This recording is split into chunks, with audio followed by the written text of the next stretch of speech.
সাম্প্রতিক সময়ে দক্ষিণ এশিয়া সহ বিভিন্ন দেশে রাজনৈতিক অস্থিরতার এক ভিন্ন চিত্র স্পষ্ট হয়ে উঠেছে। শ্রীলঙ্কা, বাংলাদেশ, দক্ষিণ কোরিয়া এবং সর্বশেষ নেপালে জনগণের প্রবল চাপ ও রোষানলের মুখে সরকার প্রধান বা ক্ষমতাসীনদের পদত্যাগ করতে হয়েছে। একসময় যা কল্পনা করাও কঠিন ছিল, এখন তা বাস্তবে রূপ নিচ্ছে। মূলত জনগণের অধিকার হরণ, দুর্নীতি, অর্থপাচার, ক্ষমতার অপব্যবহার এবং উন্নয়নের প্রতিশ্রুতি রক্ষা না করার কারণে সাধারণ মানুষ ক্ষোভে খেটে পড়েছে।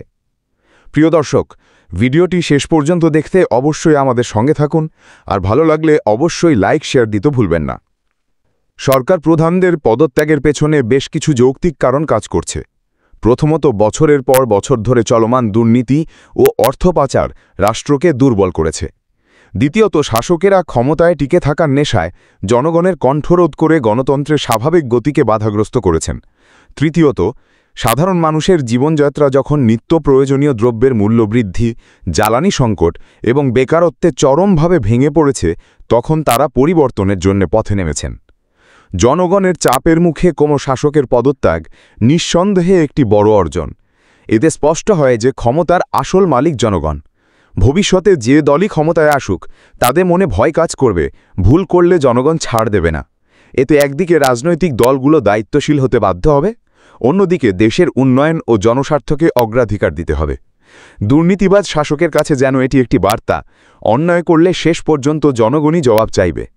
তবে এই বিষয়টির কিছু নেতিবাচক দিকও রয়েছে।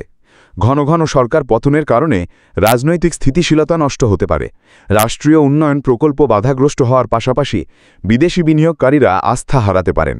নেতৃত্বের বারবার পরিবর্তনে সাধারণ মানুষের মধ্যে অনিশ্চয়তা ও বিভ্রান্তি তৈরি হতে পারে। সবকিছুর পরও জনগণের রোষানলে দুর্নীতিগ্রস্ত বা অযোগ্য শাসকের পদত্যাগ একটি ইতিবাচক দৃষ্টান্ত।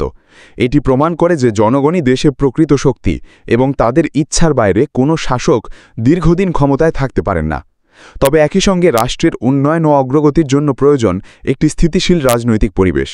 তাই পরিবর্তন যেন শুধু সরকার পতনেই সীমাবদ্ধ না থেকে দেশের দীর্ঘমেয়াদী কল্যাণের রূপ নেয়, সেটি এখন সবচেয়ে জরুরি।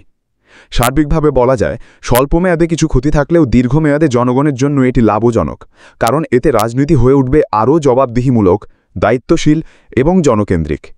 প্রিয় দর্শক, শেষে অবশ্যই কমেন্টে লিখে যাবেন যে আপনি কি এই আন্দোলনের পক্ষে না বিপক্ষে।